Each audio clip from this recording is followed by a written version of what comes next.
Morning. আজকে সকালে বানাবো পালং শাকের পরোটা।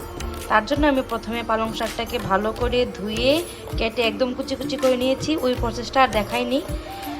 তারপর এখানে নিয়ে নিচ্ছি অল্প একটু আটা।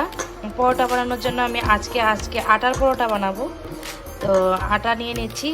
তারপরে নিয়ে নেব এখানে পেঁয়াজ কুচি আর অল্প কয়েকটা লঙ্কা। আমার মেয়ে খাবে তো, তাই লঙ্কা বেশি দিইনি। তারপর আমি এখানে দিয়ে দেবো পরিমাণ মতো নুন।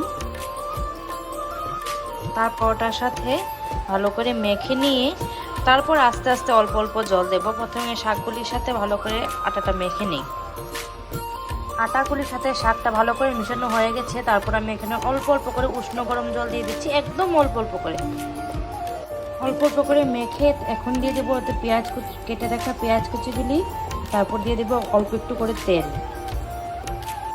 আটাটাকে ভালো করে মেখে নিয়েছি, তাওয়া বসিয়ে দিয়েছি।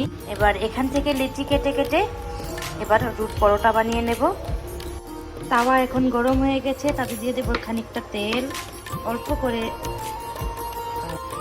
প্রথম পরোটাটা ভাজার সময় অল্প একটু তেল দিতে হয়, বেশি করে না হলে চিপকে যায়।